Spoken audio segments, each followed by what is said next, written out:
Kita buka ibu-ibu. Bismillahirrahmanirrahim. Assalamualaikum warahmatullahi wabarakatuh.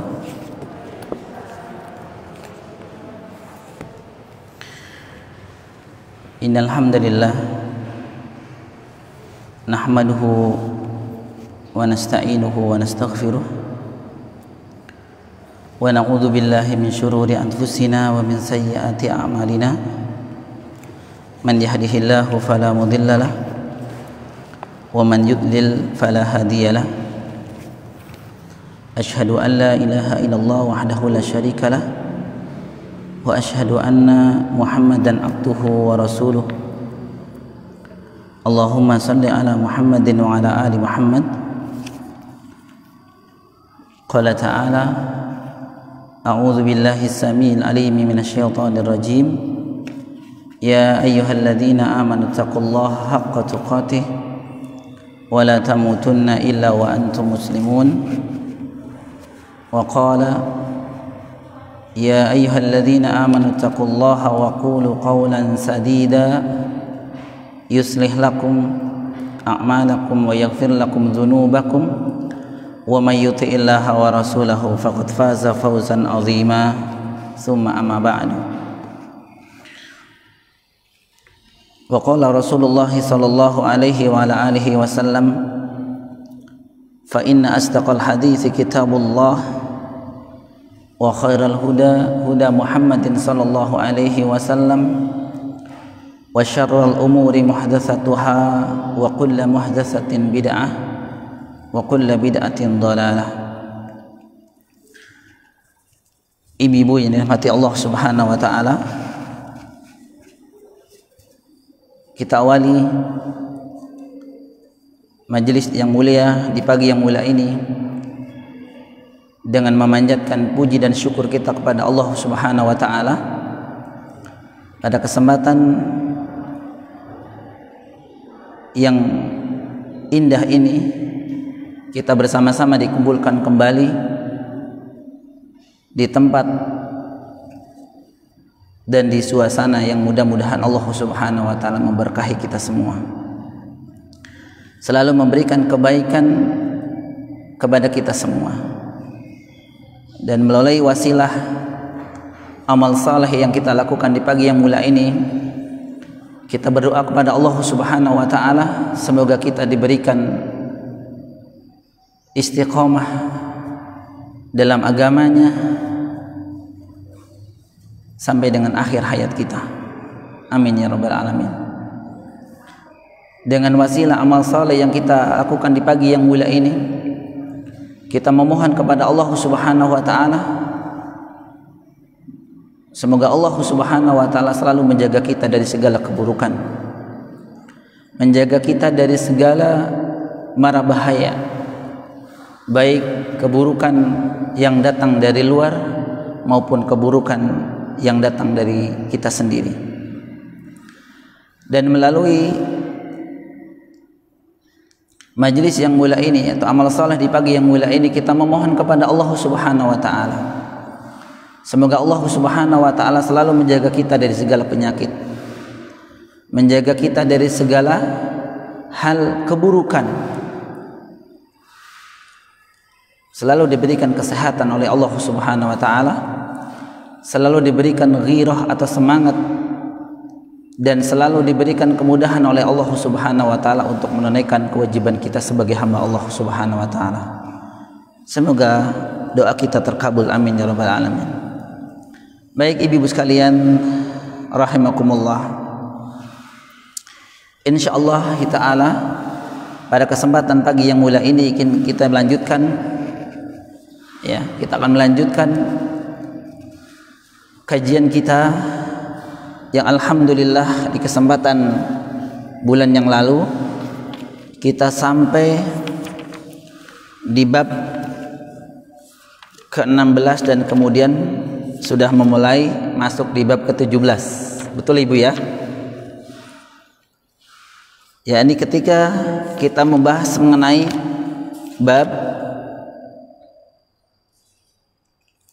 kalau di buku terjemahan yakni bab keadaan para malaikat sebagai makhluk Allah Subhanahu wa taala yang paling perkasa, dan kemudian rasa takut mereka ketika Allah Subhanahu wa taala menurunkan wahyu. Dijelaskan sebelumnya bahwa orang-orang yang mengetahui kehebatan malaikat, keperkasaan malaikat, itu sebagian mereka menjadikan malaikat itu sebagai Tuhan. Malaikat itu dijadikan sebagai sesembahan selain Allah Subhanahu wa taala. Maka dibantah oleh Allah Subhanahu wa taala bahwa sekalipun malaikat adalah merupakan makhluk yang perkasa, makhluk yang diberikan kehebatan oleh Allah Subhanahu wa taala baik dari segi fisik dan kemampuannya, namun mereka ketika mendengar wahyu Allah Subhanahu wa taala, mereka ketakutan dengan ketakutan yang luar biasa. Sampai disebutkan di penjelasan sebelumnya bahwa mereka para malaikat ketika mendengar wahyu dari Allah Subhanahu wa taala, semua malaikat itu menutup kedua telinganya, dan kemudian semua malaikat itu jatuh pingsan karena tidak kuat dan terasa takutnya mereka terhadap firman Allah Subhanahu wa taala. Jadi ini menunjukkan ibu-ibu sekalian rahimakumullah, sekalipun para malaikat adalah makhluk yang perkasa, dan ini pun kemampuan mereka adalah kemampuan yang telah diberikan oleh Allah Subhanahu wa taala, bukan dari kemampuan mereka sendiri. Sekalipun demikian, ternyata para malaikat pun bersujud kepada Allah Subhanahu wa taala. Sehingga sekali lagi ini membantah untuk orang-orang yang menjadikan para malaikat itu sebagai sesembahan selain Allah Subhanahu wa taala. Demikian yang sudah kita pelajari dan kita jelaskan di bab sebelumnya. Namun di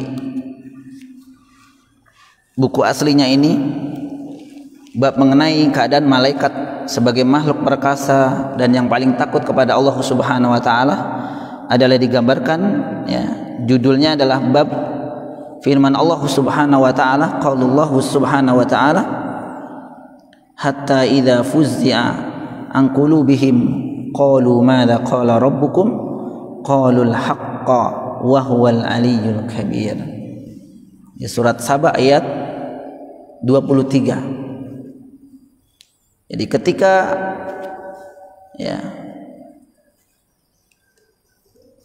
para malaikat itu dihilangkan ketakutannya dari hati-hati mereka, kemudian mereka bangun. Jadi ini diceritakan ketika mereka mendapatkan atau mendengar wahyu Allah Subhanahu wa taala, kemudian mereka pingsan semua karena ketakutannya terhadap Allah Subhanahu wa taala, dan kemudian hatta idza fuzzi'a an qulubihim, ketika Allah bangunkan, ketika Allah hilangkan rasa takut dari hati-hati mereka, qalu, maka mereka ketika sadar dari pingsannya itu, setelah mendengar firman Allah Subhanahu wa taala, mereka berkata atau bertanya kepada para malaikat yang lain, madza qalu rabbukum, madza qala rabbukum, apa yang telah difirmankan Tuhan kalian.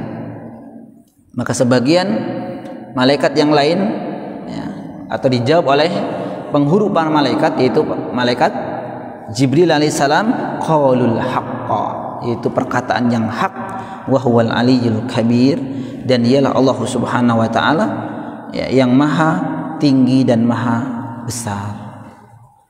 Telah disebutkan dan sebagai bukti kehebatan atau perkasanya para malaikat adalah sebagaimana kita jelaskan di bab sebelumnya, yakni mengenai fisik mereka,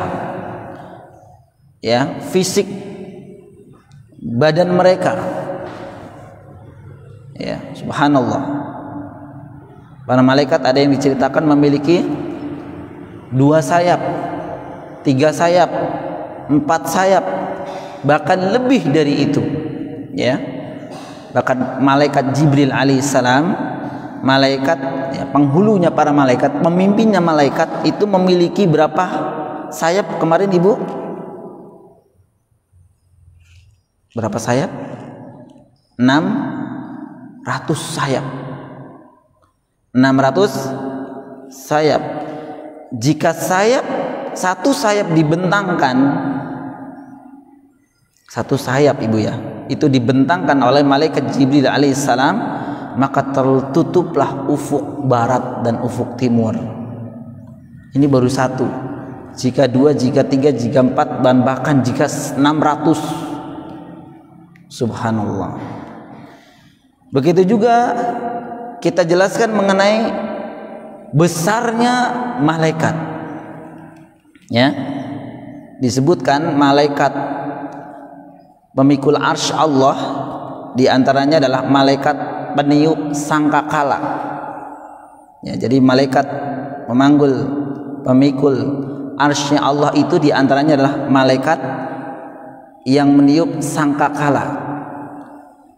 Disebutkan kemarin itu jarak antara daun telinga sampai dengan bahu itu perjalanan berapa Ibu kemarin?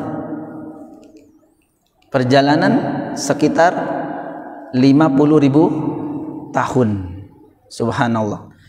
50.000 tahun. Kemudian besarnya diameter sangkakala.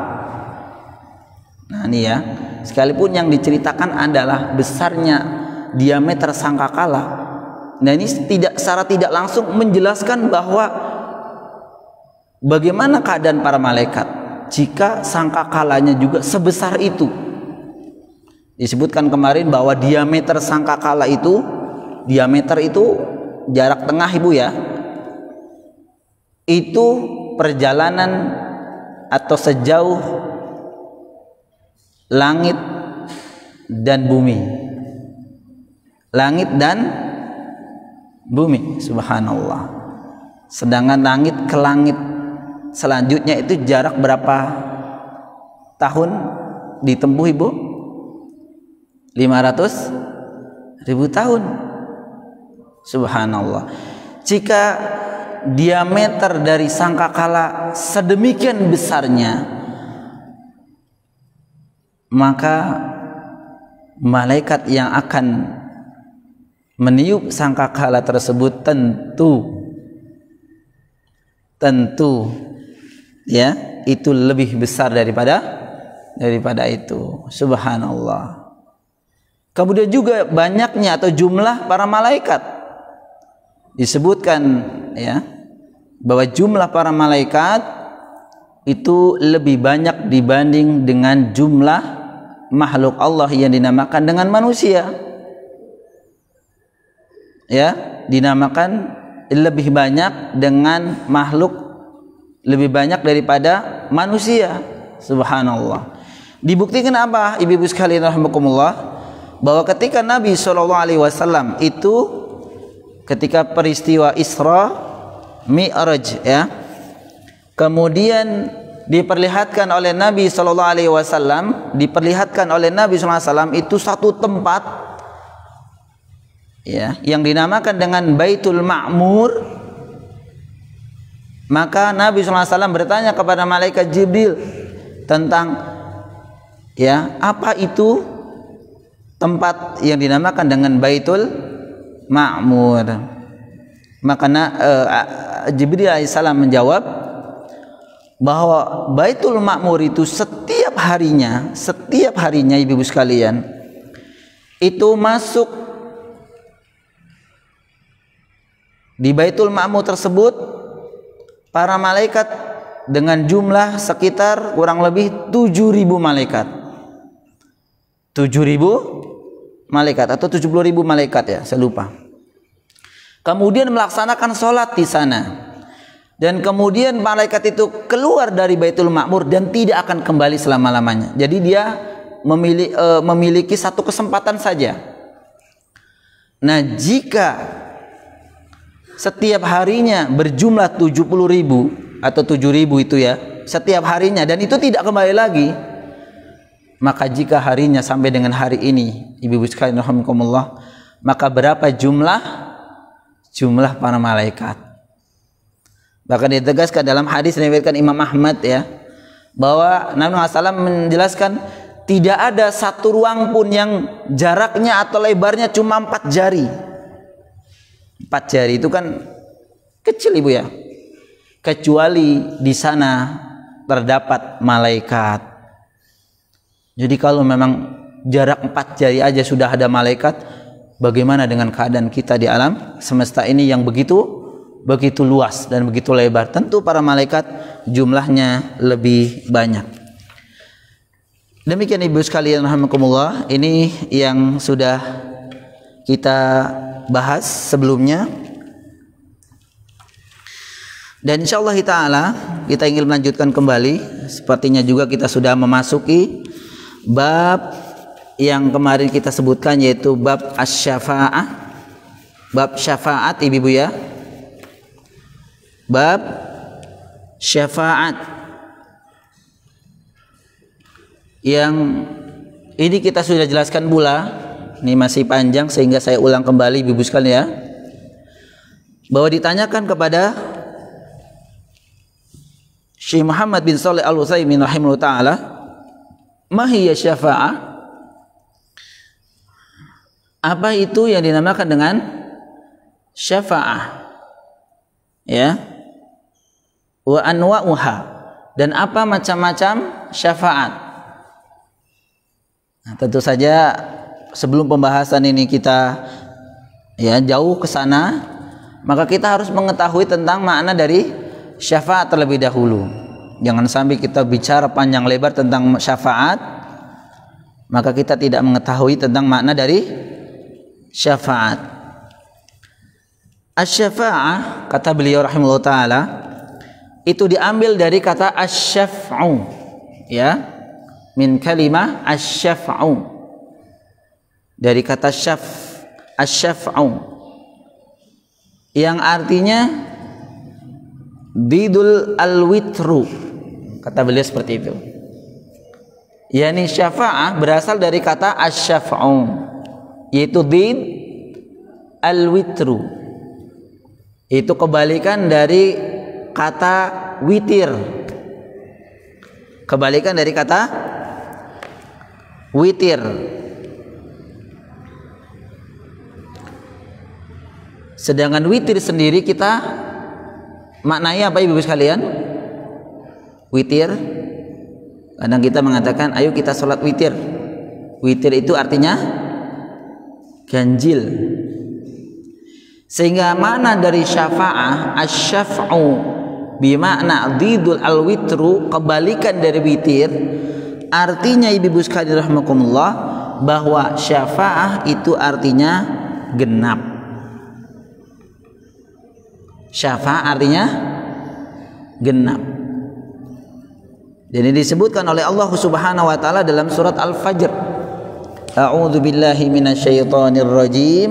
Wal fajr wa layalin 'ashr. Ayat ketiga, wasyaf'i wal watr. Demi waktu fajar, kata Allah Subhanahu wa taala, demi 10 malam, wasyaf'i wal watr, dan demi yang genap dan yang ganjil.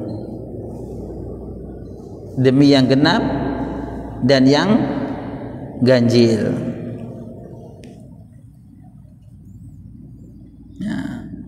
Secara istilah ibu-ibu sekalian rahimakumullah, kata beliau ya bimakna syar'an, yakni makna secara syar'i atau istilahan adalah syafaat itu adalah penengah atau perantara.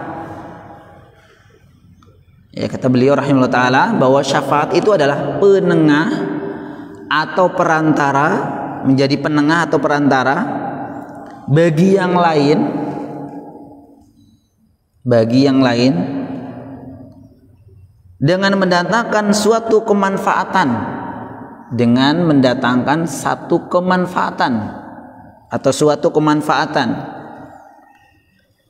atau menjadi wasilah yang lain untuk menolak kemudaratan untuknya.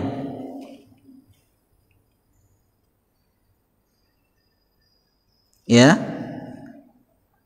sekali lagi yang disebut dengan syafaat menurut istilah itu adalah menjadi perantara atau penengah bagi orang lain untuk mendapatkan manfaat atau untuk mendapatkan atau menolak madharat darinya. Jadi intinya adalah ibu-ibu sekalian, yang disebut dengan asy-syaf'u atau syafi', orang yang menjadi pensyafaat ini, dia itu kedudukannya berada di antara yang memberi syafaat, masyfu' lahu, dan masyfu' ilaihi, yaitu syafaat yang diberikan.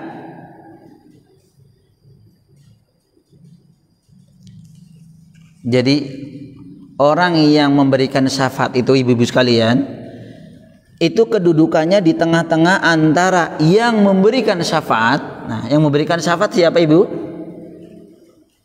Memberikan syafaat itu siapa? Allah subhanahu wa ta'ala.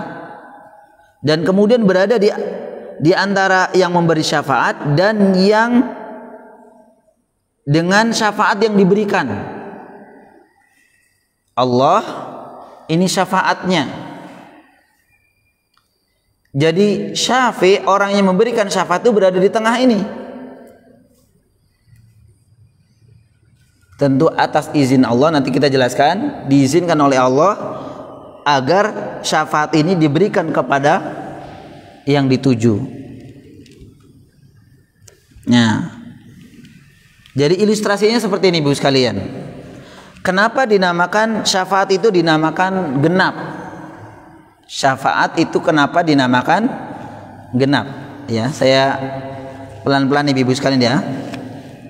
Karena jangan sampai selama ini kita mendengar makna kalimah asy-syafa'ah, namun kita hanya sekedar syafaat. Bahkan kita sering mengucapkan doa semoga kita mendapatkan syafaat dari Nabi SAW atau dari selainnya. Namun kita tidak mengetahui secara detail mahiyya syafa'ah, apa itu syafa'ah. Sekali lagi, syafaat itu maknanya adalah genap atau menggenapkan. Ya, menggenapkan. Disebut syafaat, disebut menggenapkan, ibu-ibu sekalian. Ini penjelasan dalam referensi yang lain. Karena dia menggenapkan hak Allah yang tunggal. Karena dia menggenapkan hak Allah yang tunggal terhadap hambanya. Terhadap hambanya. Paham sampai sini, Bu? Menggenapkan hak Allah terhadap hambanya. Semua ya, hak Allah itu hanya milik Allah. Begitu, ibu ya. Tidak ada yang bisa mengambilnya, tidak ada. Nah, datanglah syafaat. Datanglah syafaat untuk menggenapkan. Baik. Ilustrasinya seperti ini, ibu sekalian. Satu-satunya zat yang berhak mengeluarkan hamba dari neraka itu siapa? Ibu sekalian, satu-satunya hak yang berhak untuk mengeluarkan seorang hamba dari api neraka itu siapa? Allah subhanahu wa ta'ala. Jadi yang berhak mengambil orang-orang yang berdosa kemudian udah selesai dosanya habis kemudian diangkat itu Allah subhanahu wa ta'ala. Atau bahkan mungkin dosanya masih ada tapi Allah mengambilnya, itu juga Allah yang mampu. Satu-satunya hak yang bisa mengambil seorang hamba dari api neraka itu Allah subhanahu wa ta'ala. Namun, nah ini ilustrasinya Ibu ya. Ini biar ibu-ibu sekalian atau kita semua itu mengetahui sebenarnya syafaat itu seperti apa. Namun terkadang Allah Subhanahu wa taala memberi kesempatan kepada sebagian hambanya. Nah, ini dia syafaat nih. Yang awalnya adalah memindahkan seseorang dari api neraka kemudian dimasukkan ke dalam surga, itu sebenarnya hanya hak Allah Subhanahu wa taala. Namun kadang Allah Subhanahu wa taala memberikan kesempatan bagi sebagian hambanya, tentu yang saleh. Tentu yang saleh, bukan setiap hamba. Makanya disebutkan di sebagian hamba yang saleh. Dan mungkin yang saleh pun misalkan itu belum tentu ketika Allah tidak mengizinkannya. Maka nanti kita jelaskan atau kita ulang kembali syarat dapat mendapatkan syafaat. Nah, terkadang Allah Subhanahu wa taala memberikan kesempatan kepada sebagian hambanya yang soleh untuk menyelamatkan orang lain, untuk menyelamatkan keluarganya, temannya, muridnya.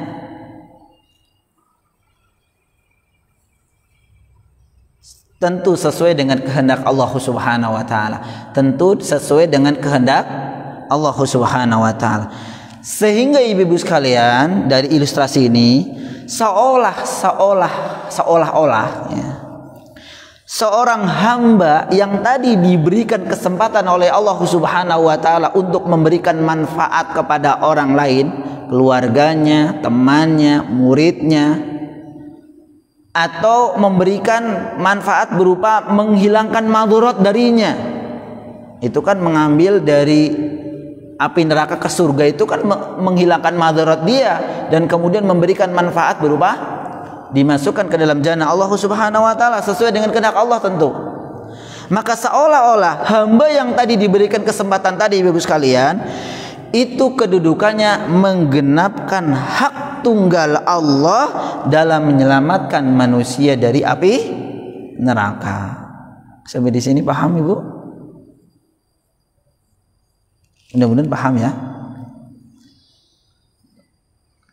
Perantara kalau kita bilang Ibu, sebagai wasilah.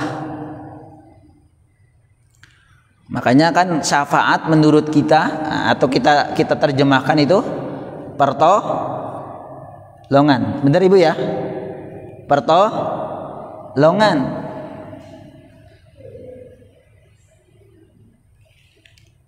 Nah, pertolongan.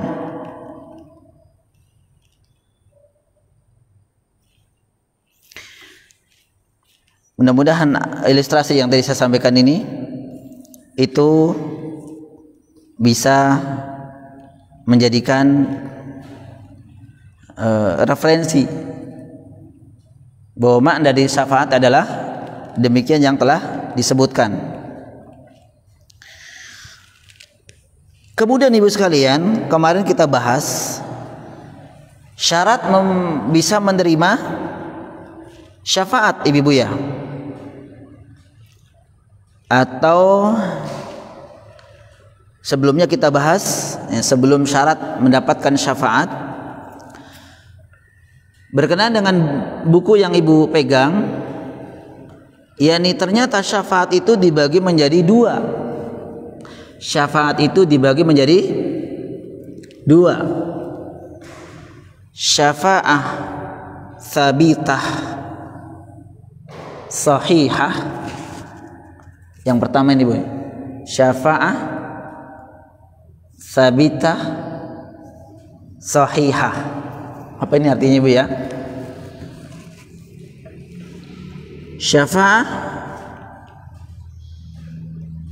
yang tetap dan benar. Maksudnya adalah yang tetap, syafaat ini ditetapkan oleh Allah Subhanahu wa taala dalam kitabnya atau ditetapkan oleh nabinya atau rasulnya sallallahu alaihi wasallam. Ini namanya syafa'ah tsabitah sahihah. Jadi syafaat yang telah ditetapkan oleh Allah dan rasulnya. baik dalam Al-Quran, kemudian juga dalam penjelasan Nabi SAW. Ini namanya syafaat sabitah sahihah, yang tetap dan benar. Ya, nanti masuk pembahasan di buku yang ibu pegang. Syafaat yang pertama ini, ibu sekalian rahimakumullah, adalah syafaat yang akan diterima, hanya diterima oleh orang-orang tertentu saja. Nah, ini ibu sekalian, hanya diterima oleh orang-orang tertentu saja.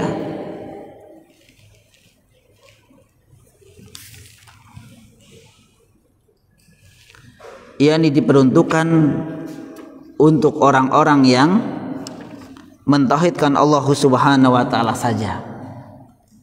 Jadi syafaat yang pertama ini, syafaat yang ditetapkan oleh Allah dan Rasulnya, ini hanya diperuntukkan kepada atau teruntuk orang-orang yang mentauhidkan Allah Subhanahu wa taala saja dengan ikhlas. Ya, dengan ikhlas. Jadi ketika Nabi SAW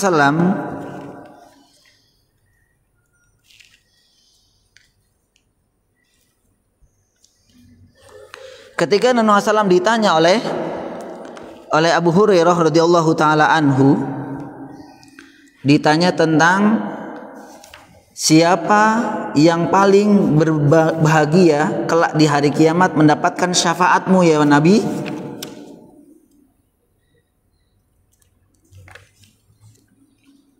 Maka dijawab oleh Nabi SAW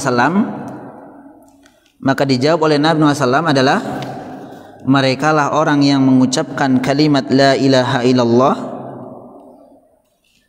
Merekalah orang yang mengucapkan kalimat la ilaha illallah dengan ikhlas karena Allah Subhanahu wa taala dalam hatinya. Sekali lagi, ketika Abu Hurairah radhiyallahu taala anhu bertanya kepada Nabi SAW, man as'adun nasi bi syafa'atika yaumal qiyamah, siapa yang akan berbahagia karena berhak mendapatkan syafaat Anda wahai Rasul ketika di hari kiamat kelak?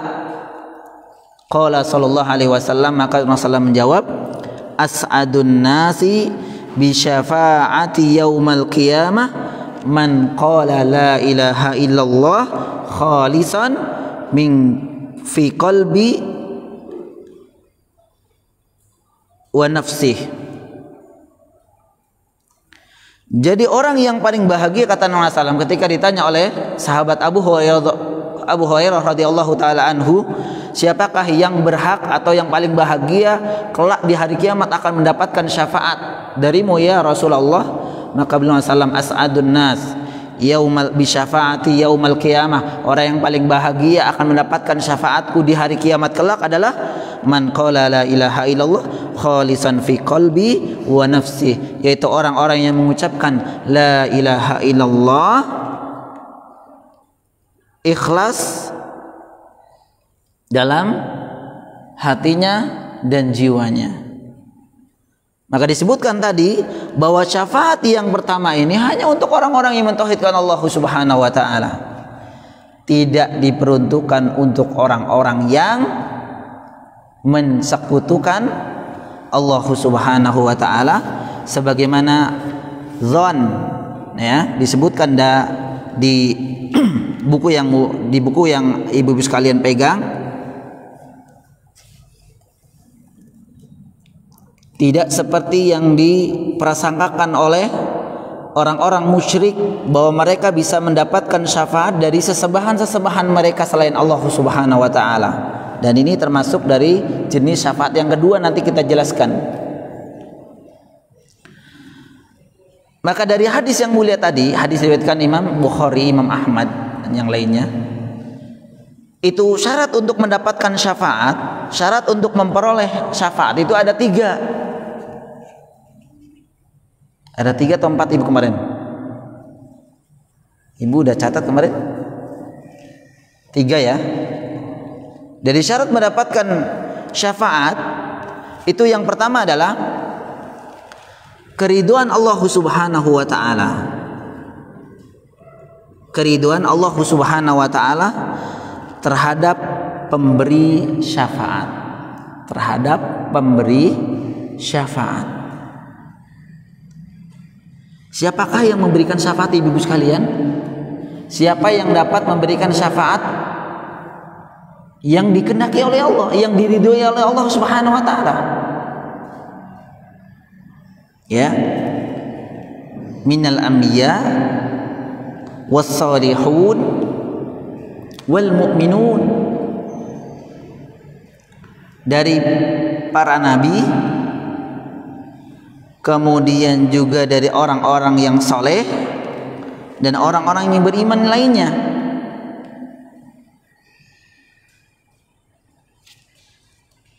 Jadi yang syarat yang pertama adalah Allah ridho terhadap yang akan memberikan syafaat. Jadi ketika kita ingin mendapatkan syafaat, syarat pertama harus mencari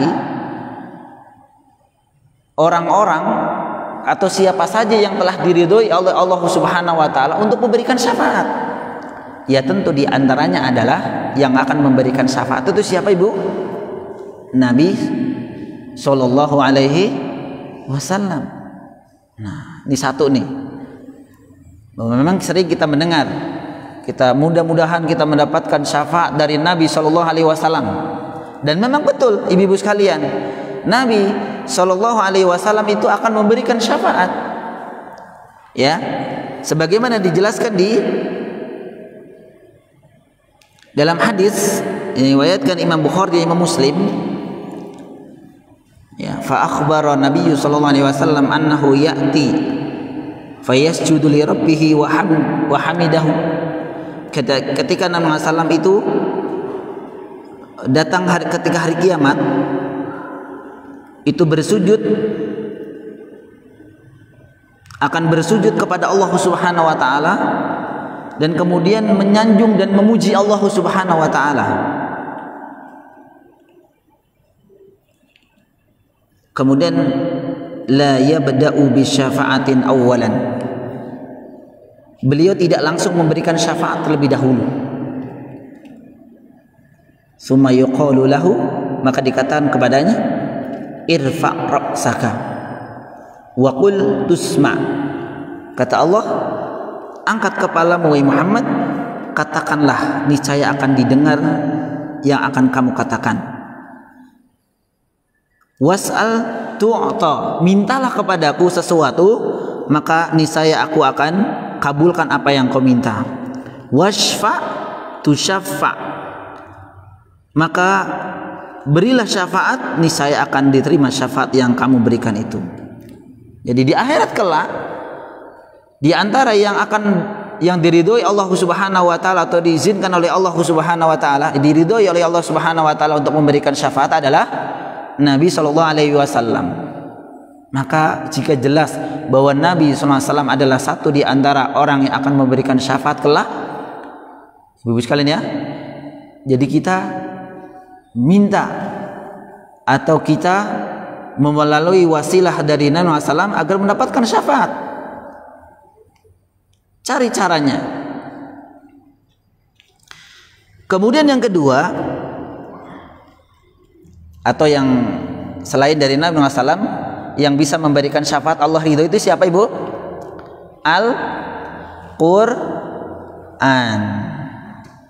Al-Quran bisa memberikan syafaat kelak di hari kiamat, tidak?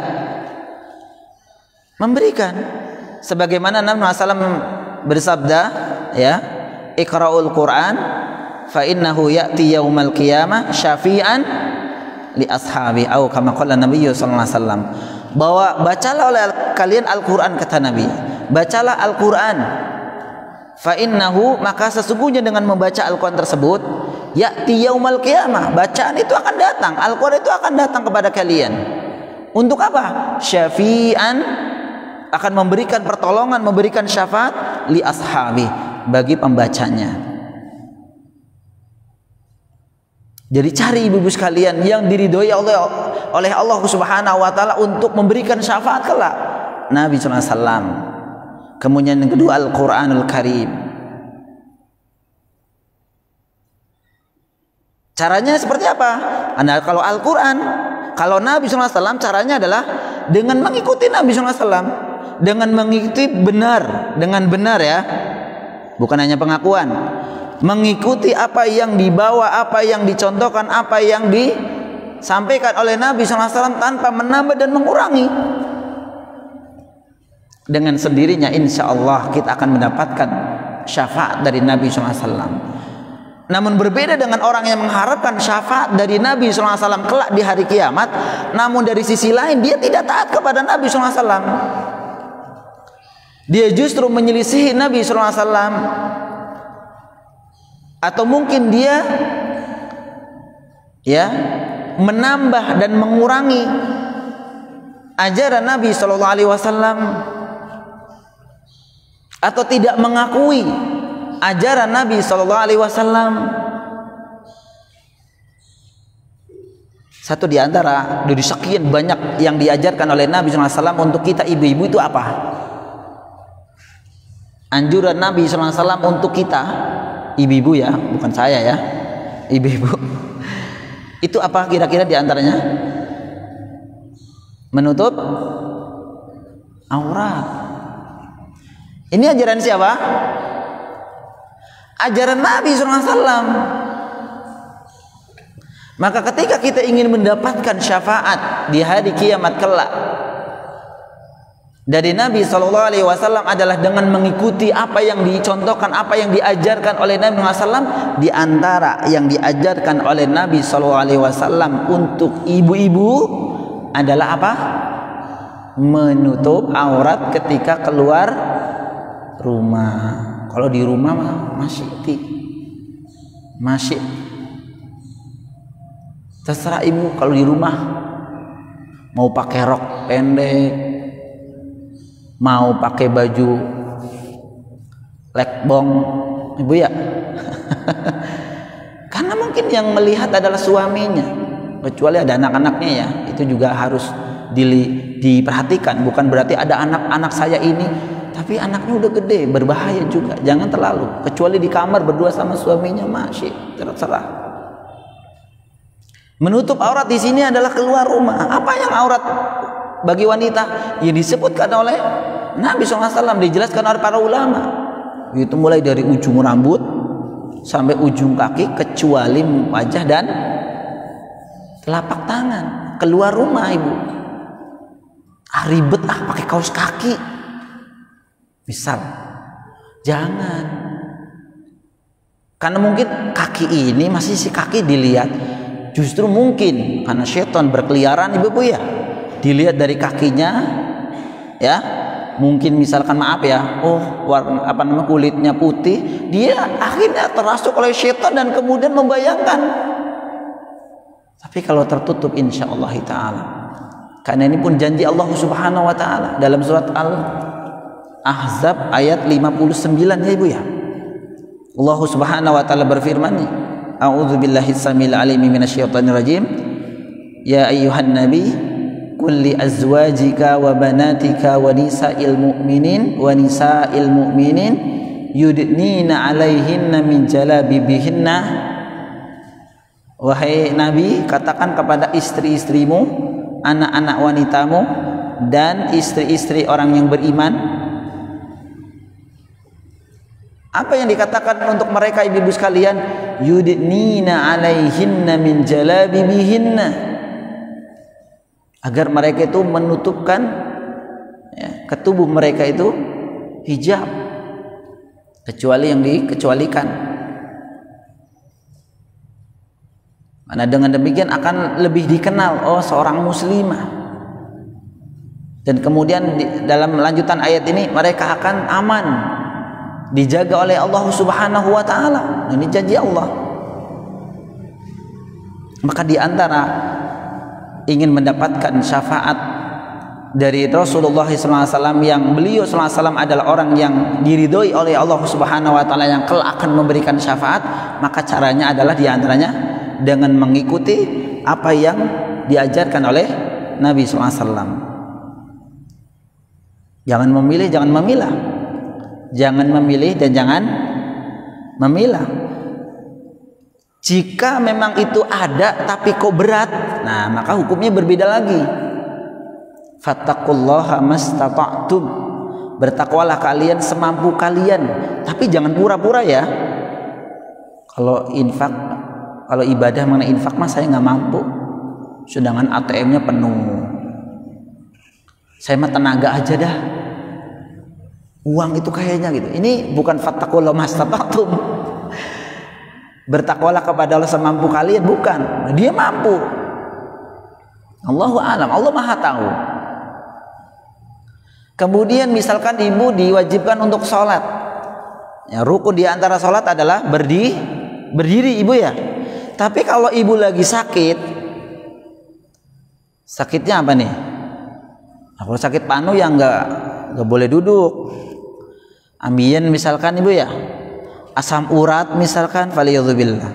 Atau yang menjadikan kita berdiri tidak sempurna, maka dibolehkan untuk dengan duduk. Duduk juga nggak bisa Ustadz, dengan berbaring. Berbaring seperti apa? Terlentang nggak bisa. Miring ke kanan nggak bisa juga. Digerakin mulut, digerakin ini, udah pakai isyarat. Isyarat apa? Isyarat mata. Matanya Allahu Akbar, baca iftitah Al-Fatihah surat Allahu Akbar. Ibu membayangkan dalam keadaan ruku baca Subhana Rabbiyal Azim, Sami Allahu liman hamidah, dengan cara ya, isyarat mata. Kalau tidak dengan isyarat mata pun nggak bisa, tangan nggak bisa, mata nggak bisa gerak. Dalam hati, kalau memang ibu masih ingat. Kalau tidak bisa dengan hati, disolatin, disolatin, selesai ibu ya, tanpa ada alasan. Karena Allah Subhanahu wa Ta'ala memberikan keringanan. Jangan sampai kita banyak alasan. Kemudian yang tadi, yang kedua, Al-Quran. Maka dengan apa? Dengan apa yang disabdakan oleh Nabi Muhammad ini, ketika kita ingin mendapatkan syafaat dari Al-Quran itu, bukan Al-Quran itu cuma dipajang di rumah. Ini Al-Quran dari tanah suci Mekah, dikasih oleh orang Arab, dikasih oleh orang Arab, kemudian dipajang. Tujuannya apa? Agar saya mendapatkan syafaat dari Al-Quran kelak. Gak bisa. Namun dengan apa yang disabdakan oleh Nabi SAW, Iqra'ul Quran, yaitu dengan membacanya, dengan mempelajarinya, dengan mentadaburinya, dengan mengamalkan Al-Quran itu sendiri secara tidak langsung. Fa innahu ya'ti yaumal qiyamah syafi'an li ashabi. Orang-orang seperti ini itulah yang berhak mendapatkan syafaat atau pertolongan dari Al-Quran itu sendiri. Al-Quran akan datang mengatakan, gara-gara inilah dulu yang gara-gara saya itu kamu gak tidur malam. Maksudnya apa ibu?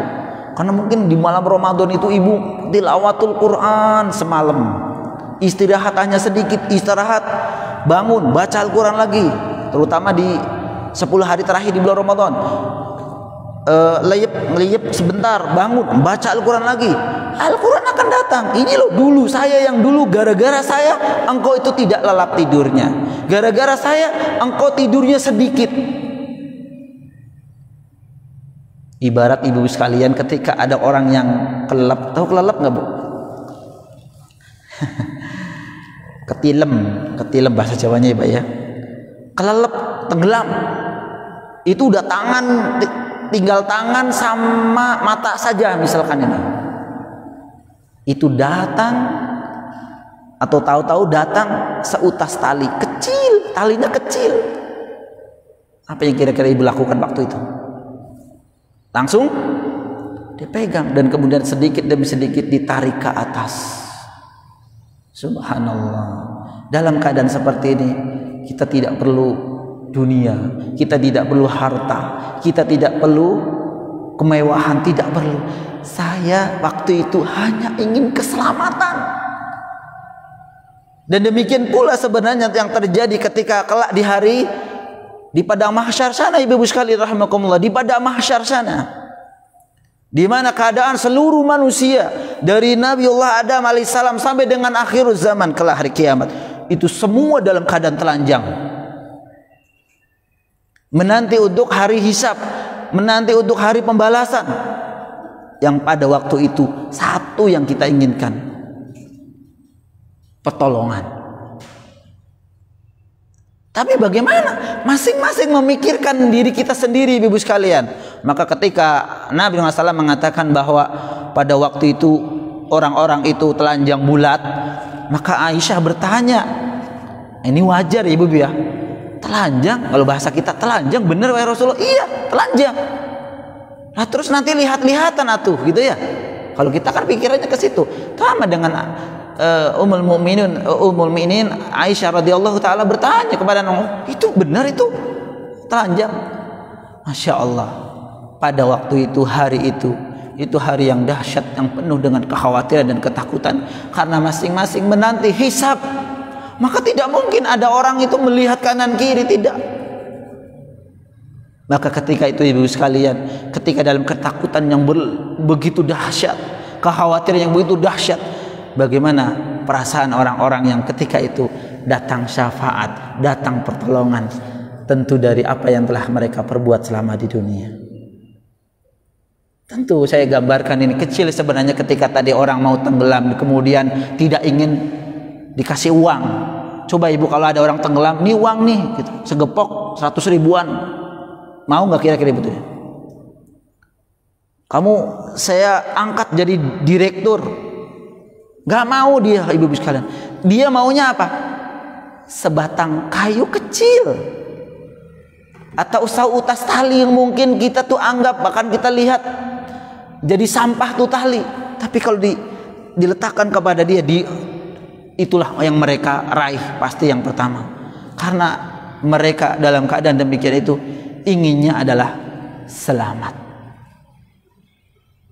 Maka ibu-ibu sekalian rahimakumullah, satu di antara kemurahan Allah Subhanahu wa taala adalah mulai syafaat. Cari orang-orang atau makhluk Allah yang lain, ya, atau hal-hal yang lain yang diridhoi oleh Allah Subhanahu wa taala untuk mendapatkan syafaat.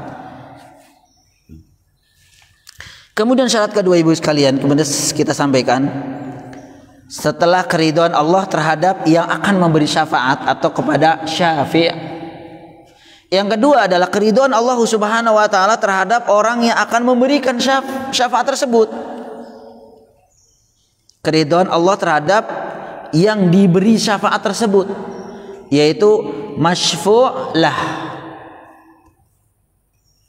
Yang pertama, Allah ridho kepada orang yang akan memberikan syafaat. Ini Nabi, Al-Quran dan yang lainnya, atau orang-orang soleh, ya. Kemudian yang kedua, Allah ridho terhadap yang akan diberi syafaat.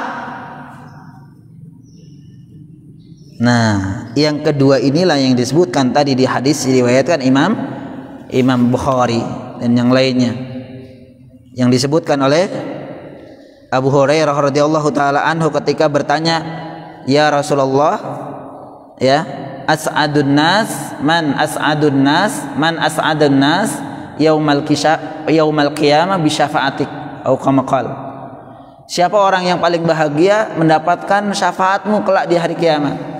Maka Nabi SAW menjawab, as'adun nas bi syafaati yaumal qiyamah man yaqul au man qala la ilaha illallah khalisan fi qalbi wa nafsi, atau kama qala Nabi SAW, bahwa orang yang bahagia akan mendapatkan syafaatku di hari kiamat. Nah, ini syaratnya ibu-ibu sekalian, yaitu orang yang mengucapkan la ilaha illallah khalisan fi qalb, ikhlas dalam hatinya, wa nafsi, dan dalam jiwanya. Yani siapa yang dimaksud dalam hadis yang mulia ini? Orang yang diridhoi Allah Subhanahu wa taala adalah mereka yang mengucapkan la ilaha illallah. Artinya para ulama menjelaskan syafa'ah, fatilka syafa'ah li ahli ikhlas biidznillahi wala takunu liman asyraka billah. Itu merekalah orang-orang yang mentauhidkan Allah Subhanahu wa taala, bukan orang-orang yang mempersekutukan Allah Subhanahu wa taala. Jadi intinya ketika ibu-ibu ingin mendapatkan syafaat dari Nabi SAW dari yang lainnya, kita harus orang yang paling berhak, orang yang berhak atau orang yang diridhoi oleh Allah dulu. Siapa yang orang yang diridhoi? Orang yang mentauhidkan Allah, tidak berbuat kesyirikan. Nah, ini syaratnya. Bagaimana mungkin kita akan mendapatkan syafaat dari Allah Subhanahu wa taala melalui nabinya, melalui Al-Qur'an atau melalui yang lainnya, selama itu kita juga mempersekutukan Allah Subhanahu wa taala. Ibu pimpinan apa namanya? Pimpinan perusahaan misalkan sedang membutuhkan karyawan, ya, kemudian yang memberi syafaat, ya, yang memberi bantuan itu ajudan ibu.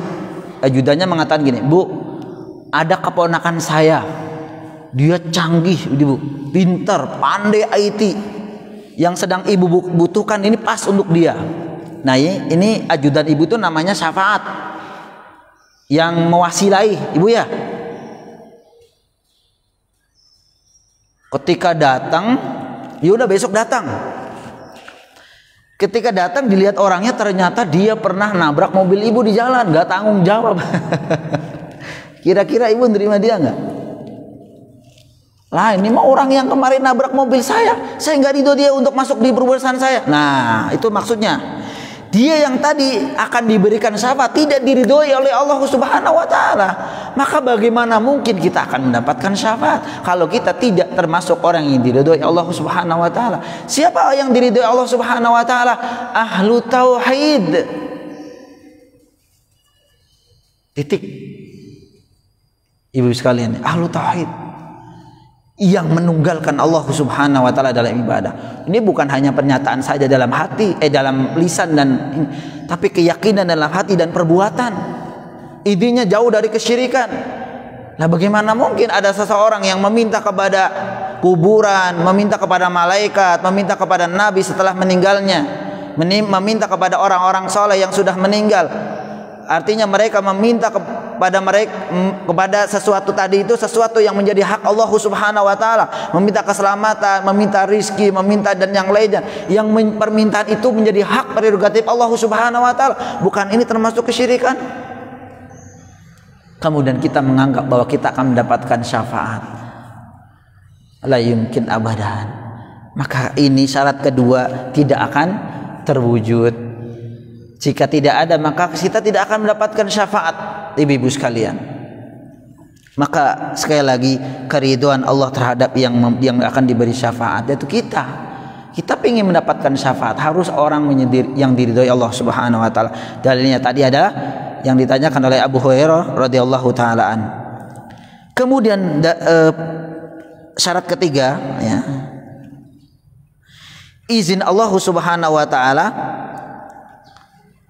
Izin Allah Subhanahu wa taala bagi pemberi syafaat untuk memberikan syafaat. Misalnya, kalau ada orang yang memang soleh, ya ibu, ya, orang yang soleh kan berarti orang yang diridhoi Allah Subhanahu wa taala, ibu, ya. Tapi kalau memang Allah tidak izinkan dia untuk memberi syafaat, itu juga tidak. Jadi misal para sahabat Nabi SAW, para sahabat Nabi SAW adalah orang-orang yang soleh, ibu-ibu sekalian, ya, seorang yang soleh sama radhiyallahu anhum, karena mereka telah Allah ridhoi, Allah meridho kepada mereka.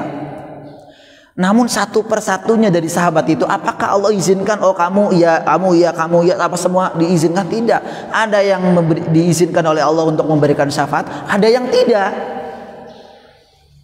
Ada yang tidak. Ini para sahabat, ibu sekalian. Bagaimana dengan orang-orang pada zaman ini? Diridhoi juga enggak, apalagi diizinkan. Lah, tentu ini merupakan hal yang mustahil. Hal yang mustahil. Dalam ayatnya surat Al-Baqarah ayat 255 kemudian kita sebutkan ayat kursi Bu ya. Man dzalladzi yashfa'u indahu illa biidznih. Tiada yang dapat memberi syafaat di sisi Allah tanpa izinnya. Tanpa izinnya. Jadi 3 persyaratan ini Ibu sekalian harus ada. Tidak boleh ada satu pun yang tidak ada. Sekali lagi saya ulang, syarat yang pertama adalah Allah ridho terhadap yang akan memberi syafaat. Yang kedua, Allah ridho terhadap yang akan diberi syafaat. Yang ketiga, Allah mengizinkan bagi yang akan memberikan syafaat. Allah izinin. Nah, ini disebutkan tadi dalam surat Al-Baqarah 255 atau ayat kursi ya, atau disebutkan juga dalam surat An-Najm ayat 26 di buku Ibu ada. Wa kam mim malakin fis samawati la tughni syafa'atuhum syai'an illa min ba'di ayyadanallahi liman yasha'u wa yarda. Nah, ini lebih lengkap lagi. Jadi dan berapa banyaknya para malaikat di langit, syafaat mereka tidak sedikit pun ya, sedikit pun tidak berguna kecuali sesudah Allah mengizinkan ya bagi orang yang dikehendaki dan Allah ridhoinya. Nah, 2 syarat ridho dan izin itu lebih lengkapnya di surat An-Najm ayat 26.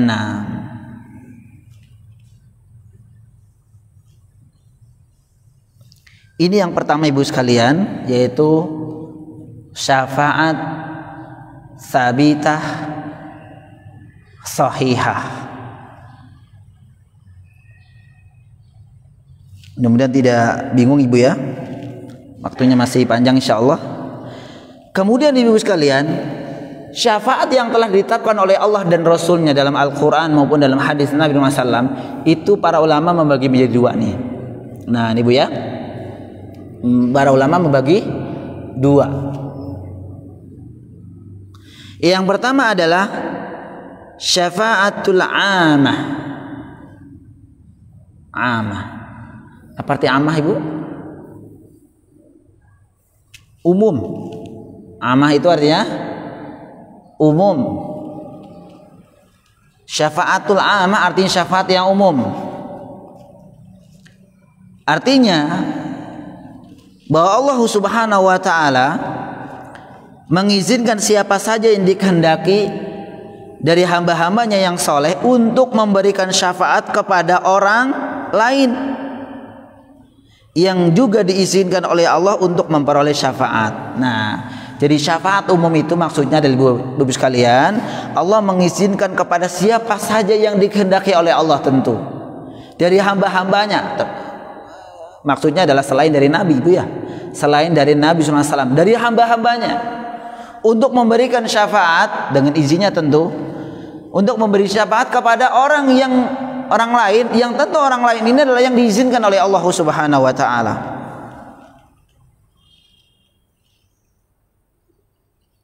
Jadi umum, bisa juga dari Nabi SAW atau dari yang lainnya, dari siddiqin, orang-orang yang jujur, syuhada, orang-orang yang mati syahid, salihin, orang-orang yang saleh. Ya, dan bentuknya bermacam-macam. Bisa juga berupa syafaat kepada penghuni api neraka dari kalangan orang-orang yang beriman yang bermaksiat agar mereka dikeluarkan dari neraka. Jadi memang ibu-ibu sekalian, orang-orang yang beriman jika memiliki dosa pun akan dimasukkan ke dalam neraka dulu ya Bu ya. Faliyadzubillah. Orang-orang yang beriman itu kalau memiliki dosa, tentu ada dosa Ibu ya, karena tidak ada yang maksum kecuali Nabi Muhammad SAW. Dimasukin ke neraka dulu. Tapi di ahli tauhid ya. Kemudian mungkin ada yang diberikan izin oleh Allah Subhanahu wa taala untuk memberi syafaat. Di antaranya adalah siapa Ibu? bayi yang meninggal. Bayi yang meninggal. Subhanallah. Dari sisi lain ibu sekalian, kesedihan seorang ibu yang menanti anak buah hatinya bertahun-tahun sungguh luar biasa. Kesedihannya bisa kita rasakan bersama-sama. Namun ketika Allah Subhanahu wa taala berkehendak mengambil si bayi itu, dan kemudian kedua orang tuanya adalah ridho, bersabar dan ridho dengan apa yang telah ditentukan oleh Allah Subhanahu wa taala, maka ketahuilah ibu sekalian, si bayi ini akan menjadi penolong bagi siapa? Orang tuanya. Misalkan orang tuanya ya, dia memiliki dosa dan kemudian dimasukkan ke dalam neraka. Nah, si anak ini akan meminta kepada Allah Subhanahu wa taala untuk dikeluarkan kedua orang tuanya dari api neraka. Ini syafaat. Ini syafaat ibu sekalian. Atau dari yang lain yang tadi disebutkan dari Al-Qur'anul Karim, dengan cara membacanya, dengan cara mengamalkannya, mentadaburinya, itu bisa. Kemudian juga dengan melalui orang-orang saleh, orang-orang saleh. Tapi hati-hati, caranya bukan seperti sebagaimana sebagian kaum muslimin hulu terhadap orang-orang saleh. Maksudnya adalah mereka mengikuti apa yang diajarkan oleh orang saleh tersebut, karena mereka membawakan risalah ya, dakwah dari Nabi SAW.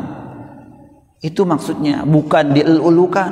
Salaman harus dicium, bekas air minumnya jadi rebutan, keringatnya juga, tempat duduknya juga, apanya lagi bu? Sampai kebablasan kalau bahasa kita ibu ya. Bukan. Dan orang-orang saleh di sini ketika masih hidup, bukan sudah meninggal. Ketika mereka sudah meninggal, sudah tidak bisa. Jangankan mereka ibu-ibu sekalian rahimakumullah, Nabi SAW pun ketika beliau sudah diwafatkan oleh Allah Subhanahu wa taala, kita tidak bisa meminta bantuan. Kalau masih hidup mungkin sebagian para sahabat kan meminta disembuhkan dari butanya, agar didoakan oleh Nabi SAW untuk memiliki keturunan, untuk diberikan rizki dan seterusnya. Itu ya juz boleh. Tapi kalau meminta kepada Nabi udah meninggalnya, ibu dari sini pengen umroh dari haji, pengen satu tujuannya meminta di kuburan Nabi, ini nggak boleh. Ini termasuk syirkul akbar. Ini yang pertama ibu sekalian rahmatullah, yaitu syafaatul ammah, syafaat umum. Yang kedua, syafaat khassah, yaitu syafaat yang khusus. Syafaat khusus adalah syafaat yang hanya dimiliki oleh Nabi SAW, dan syafaat ini adalah syafaat yang paling agung, syafaatul uzma, syafaat yang paling besar. Syafaat yang paling agung ini adalah syafaat pada hari kiamat ketika manusia tertimpa kesedihan dan kesukaran yang tidak mampu mereka pikul, kemudian mereka meminta orang yang bisa memohonkan syafaat kepada Allah Subhanahu wa taala untuk menyelamatkan mereka dari yang demikian itu. Jadi syafaat Nabi SAW itu kelak ya akan datang di hari kiamat. Karena memang kalau sekarang ibu ya maaf ya, ibu sedang kesusahan masalah ekonomi, minta tolong kepada tetangganya atau saudaranya. Kalau nggak dapat ya bisa yang lain, bener nggak ibu? Namun kelak ketika kita nanti di padang mahsyar ibu sekalian, kita mau minta tolong sama siapa? Yang tadi disebutkan masing-masing memikirkan diri sendiri. Ada ternyata ibu sekalian bantuan atau pertolongan yang akan diberikan oleh Allah Subhanahu wa taala, yakni dengan syafaat khas dari Nabi sallallahu alaihi wasallam. Tentu sekali lagi kita kembali kepada 3 syarat tadi. Kalau Nabi SAW itu memang berhak diridhoi oleh Allah Subhanahu wa taala untuk memberikan syafaat. Namun kita, apakah orang yang berhak atau diizinkan kemudian diridhoi oleh Allah untuk mendapatkan syafaat? Nah ini dia.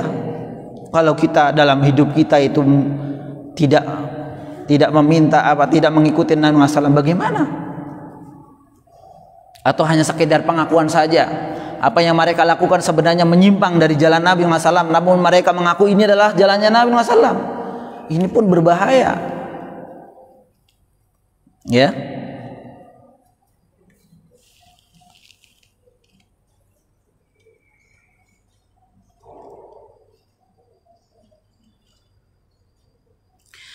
Di antara syafaat khusus dari Nabi Muhammad SAW adalah Nabi Muhammad SAW itu memberikan syafaat kepada pamannya. Paman Nabi SAW yang meninggal kafir itu berapa, Ibu? Paman Nabi itu yang hidup ketika zaman bersama Nabi itu ada berapa? Paman Nabi yang hidup ketika atau bersama Nabi ketika hidup ada berapa, Ibu? Hah?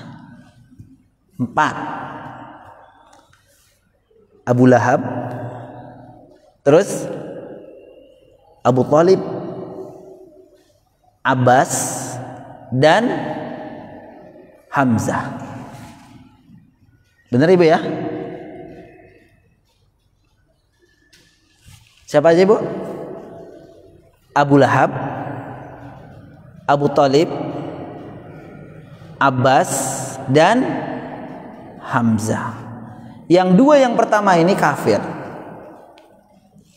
Yang dua yang pertama ini kafir. Abu Lahab bahkan Allah Subhanahu wa taala menurunkan ayat khusus. Surat apa? Surat Al-Masad atau surat Al-Lahab. Itu kan menceritakan siapa? Menceritakan tentang Abu Lahab dan istrinya, sang pemikul kayu bakar yang mencela Nabi SAW ya.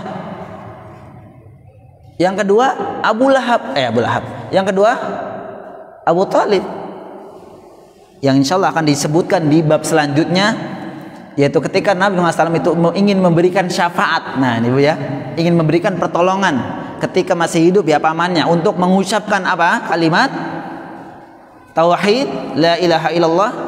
Namun ternyata Allah tidak mengizinkan ya Bu ya, dan kemudian Abu Thalib itu mati dalam keadaan kafir.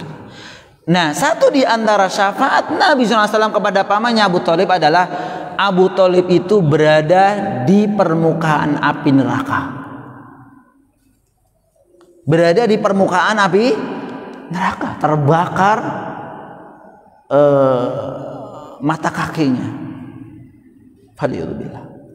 Maka Nabi SAW mengatakan seperti ini, fima ma'na, kalau bukan karena saya, artinya karena bukan pesyafaat dari saya, Abu Thalib itu berada di kerak api neraka.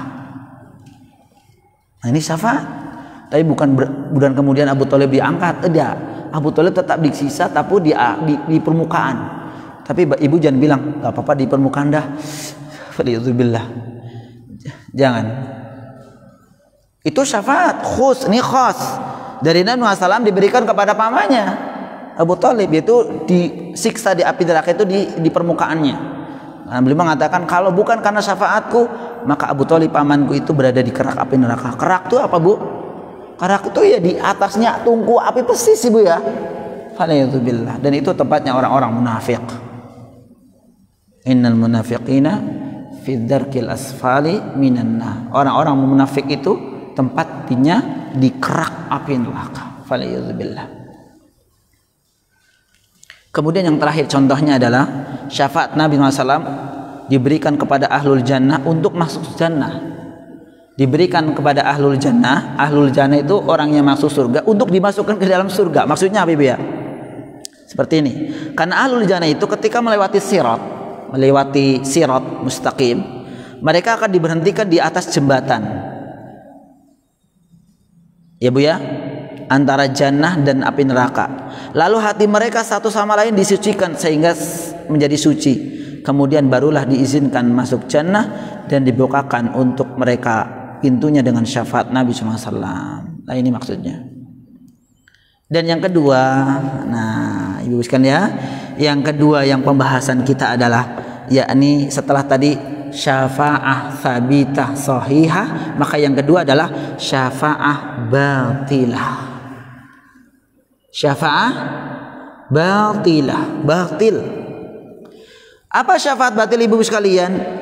Inilah syafaat yang diprasangkakan oleh orang-orang musyrikin. Fahadhihi syafa'ah alladhi yadhunnuha al-musyrikuna annaha lahum. Ya. Dia bahwa mereka itu ingin akan mendapatkan syafaat atau manfaat yaumul qiyamah, di hari kiamat kelak. Ya. Kama nafahal Quran wa akhbara Nabi sallallahu alaihi wasallam, dan seterusnya, bahwa ternyata syafaat yang diprasangkakan, syafaat batil ini adalah syafaat yang menjadi zon prasangka orang-orang musyrik itu akan dapat. Seperti apakah syafaat batilah itu Ibu sekalian? Syafaat yang tidak memberikan manfaat sama sekali. Ya. Syafaat seperti apa yang disebut dengan syafaat batilah atau syafaat yang tidak memberikan manfaat sama sekali Ibu sekalian? Syafaat yang diprasangkakan, itu yang menjadikan anggapan orang-orang musyrikin, ya, orang-orang yang berkesyirikan, berupa syafaat dari sesembahan-sesembahan mereka. Jadi syafaat batilah itu adalah syafaat yang dianggap oleh orang musyrik, orang-orang yang berbuat kesyirikan, itu akan didapatkan dari siapa? Dari ilah-ilah mereka, dari sesembahan-sesembahan mereka. Mereka anggap bisa menyelamatkan mereka di sisi Allah Subhanahu wa taala kelak. Tentu Ibu sekalian, syafaat ini tidak akan, sama sekali tidak akan memberikan manfaat sedikit pun kepada mereka, karena Allah Subhanahu wa taala berfirman dalam surat Al-Mudaththir, ya, dalam surat Al-Mudaththir ayat 48, ya, wala tanfa'uhum syafa'atu syafi'in, maka tidak berguna bagi mereka syafaat dari orang-orang yang memberikan syafaat.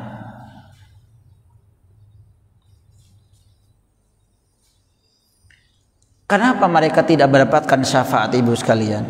Ya, kita kembali kepada persyaratan tadi yang 3. Yang pertama, Allah ridho terhadap yang memberikan syafaat. Mereka anggap sesembahan-sesembahan mereka itu akan memberikan syafaat. Tapi kita tanya kembali, apakah sesembahan-sesembahan mereka adalah sesuatu yang diridhoi oleh Allah Subhanahu wa taala untuk memberikan syafaat? Nah, itu pertanyaannya Ibu sekalian. Mereka menyembah kubur dengan harapan kuburan itu akan, orang soleh ini, kuburan orang soleh itu memberikan syafaat bagi mereka nanti di hari kiamat. Apakah Allah ridho terhadap kuburan tersebut untuk memberikan syafaat? Kemudian itu yang pertama. Kemudian yang kedua, Allah harus ridho. Allah ridho terhadap yang akan diberikan syafaat. Dan orang-orang musyrik,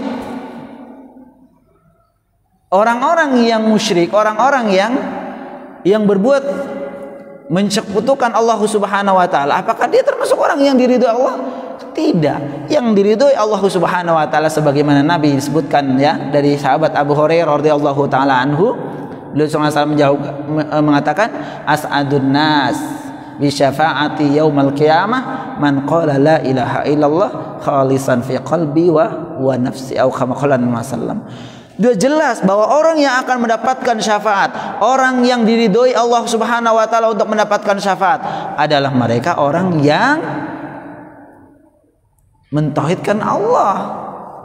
Nah, jika mereka berbuat kesyirikan, maka mana mungkin Ibu sekalian Allah akan ridho kepadanya? Sekaligus tidak mungkin Allah akan izinkan orang lain untuk memberikan syafaat kepadanya. Maka tidak ada syafaat bagi orang-orang yang, ya, tidak ada syafaat kecuali bagi orang-orang yang diridhoi Allah Subhanahu wa taala saja. Allah tidak ridho akan kekufuran mereka, ya. Allah tidak ridho dengan apa yang mereka lakukan, yaitu mereka melakukan dosa sebesar-besarnya dosa, karena kesyirikan itu merupakan sebesar-besar dosa, Ibu sekalian, ya. Akbaru dzunub, sebesar-besar dosa. Ya, Allah Subhanahu wa taala mengancam, Ya, barang siapa yang meninggal dunia dan kemudian meninggal dalam keadaan berbuat kesyirikan, tidak bertobat kepada Allah Subhanahu wa taala, maka mereka akan dimasukkan ke dalam api neraka. Faliyadzubillah. Innal ladzina kafaru min ahlil kitabi wal musyrikina fi nari jahannama khalidina fiha ulaika hum syarrul bariyah. Jadi tidak mungkin syafaat yang mereka harapkan dari sesembahan-sesembahan mereka itu mereka akan dapatkan, karena Allah Subhanahu wa taala tidak ridho. Allah Subhanahu wa taala tidak ridho kepada yang akan memberikan syafaat. Allah tidak ridho terhadap yang akan diberikan syafaat karena mereka berbuat kesyirikan. Kemudian juga Allah juga tidak mengizinkan memberikan syafaat kepada orang lain. Wallahu a'lam bishawab. Ibu-ibu sekalian rahimakumullah, inilah pembahasan dari bab ke-17, yakni anis syafa'ah, ya. Dan sebenarnya masih ada banyak hal-hal yang belum disampaikan, namun kurang lebihnya poin-poin yang sudah kita sampaikan tadi, bahwa syafaat itu terbagi menjadi dua: syafaat hak, syafaat sahih, dan syafaat yang batil. Syafaat yang sahih adalah syafaat yang ditetapkan oleh Allah dan Rasulnya, dan yang akan mendapatkannya, ya, memiliki persyaratan yang tadi kita sebutkan. Dan yang kedua adalah syafaatul batil. Syafaat inilah yang diprasangkakan atau diharapkan oleh orang-orang musyrikin, yang mereka akan mendapatkan dari ilah, dari Tuhan-Tuhan mereka, dari sesembahan-sesembahan mereka. Maka tentu ini tidak mungkin akan mereka dapatkan, karena dari ketiga syarat tersebut batal semua. Mereka bukan termasuk orang yang diridhoi Allah Subhanahu wa taala akan mendapatkan syafaat. Mereka bukan orang yang, ya, mereka bukan termasuk yang diridhoi Allah Subhanahu wa taala untuk memberi syafaat. Dan kemudian Allah juga tidak mengizinkan, ya, sesembahan-sesembahan mereka itu tidak untuk memberikan syafaat. Wallahu alam bishawab. Ibu sekalian, mudah-mudahan pembahasan di bab 17 ini bisa dipahami bersama-sama, dan insyaallah ta'ala di kesempatan yang lain kita akan lanjut di bab ke-18, yakni mengenai bab, ya, firman Allah Subhanahu wa taala, qaulullah Subhanahu wa taala, innaka la tahdi man ahbabta, ya. Ini Nabi tidak dapat memberikan hidayah kecuali dengan kehendak Allah Subhanahu wa taala. Seperti apa dan bagaimana penjelasan ini, insyaallah kita akan lanjutkan di pertemuan akan datang. Wa sallallahu ala Muhammadin wa akhiru da'wana. Jika ada pertanyaan ibu sekalian, mungkin ada 5 menit ke depan. Fadhal ibu.